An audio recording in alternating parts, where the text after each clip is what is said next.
Hello everybody! Today we started by learning a little bit about Cubism. So for our project we are going to be making a Cubist portrait.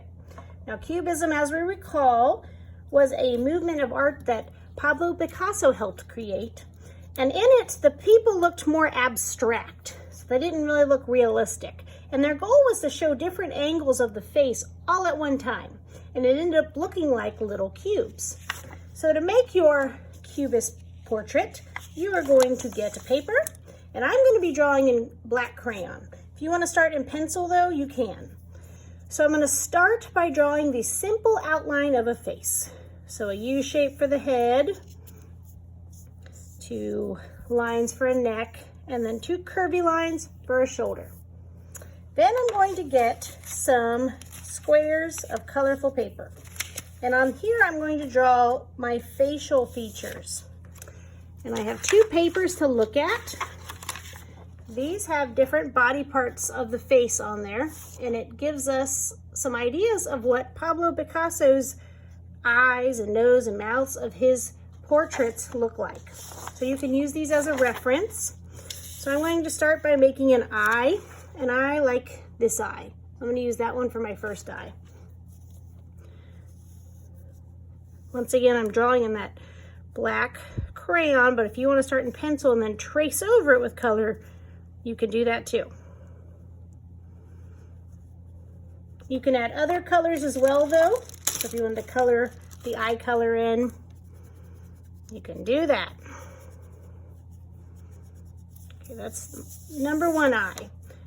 For your second eye, you want to do a different style, a different way the face might look, going a different way. So this time I'm going to do this one where it looks like they are winking.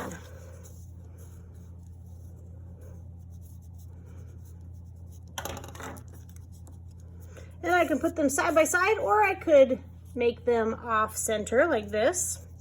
I'm going to pick a nose. So there's noses on both papers to look at. I think I'm going to do this nose.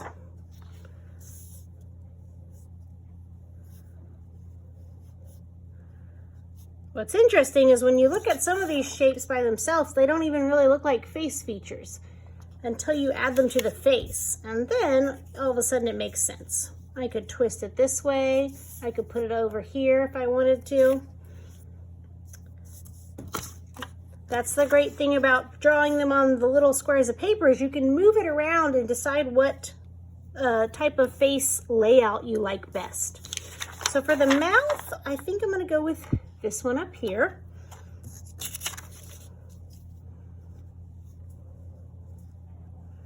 And I'm going to add color to that. So you at least have to have eyes, nose, and mouth. If you want to add ears though, you can. And there's other things, like if you want to give your portrait a mustache, you could totally get one of these and draw a mustache on it and add it to your face. Also, you can cut these down smaller. For instance, let's say you were doing a mustache. You could make a smaller rectangle because mustaches are skinny and it might fit on the face better that way. Okay, looking pretty cubist so far. So for the ears, I'm going to do this ear right here for the first one.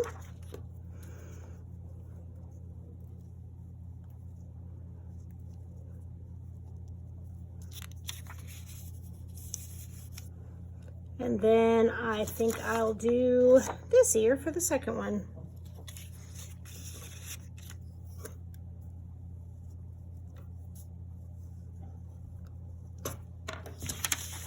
Now you can see that this is hanging off a little bit. So once again, I could trim this down.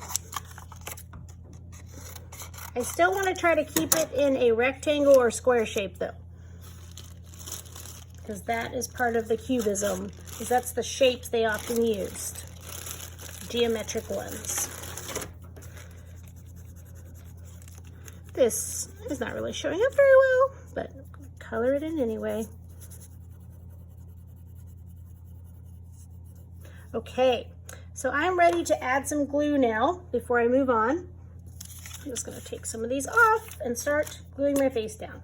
But you can rearrange your eyes, nose, and mouth, and ears till you get exactly the face layout that you like the best. Also, make sure you're getting the edges. You can see that if you don't get the edges, your little papers want to curl up. So you're gonna have better craftsmanship if you really try to get to the edges of your paper.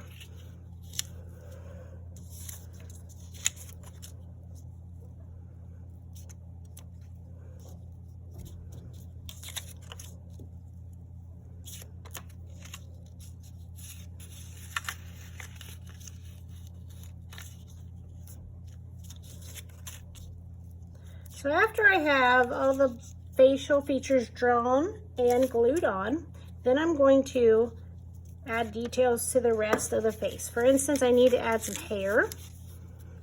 So it could be long hair, it could be short hair, it could be crazy hair.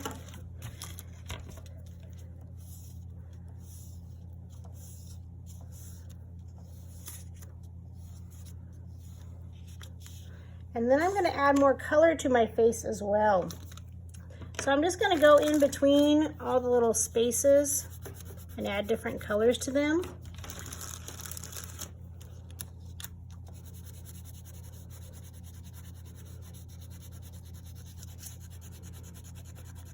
I have a lot of stuff going on in this face. I'll show you another example where there's more spaces to be colored in.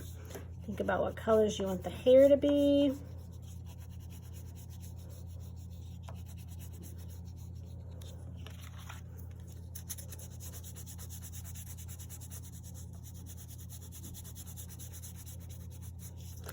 And then of course the clothes. You could do one color, or you could also break that up into different shapes of color.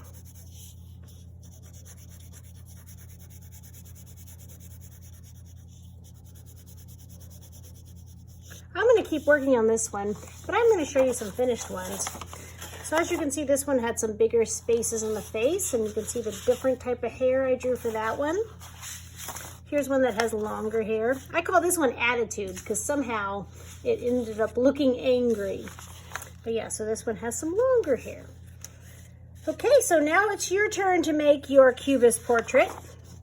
So take your time and add lots of details to your facial features and have an incredible art class.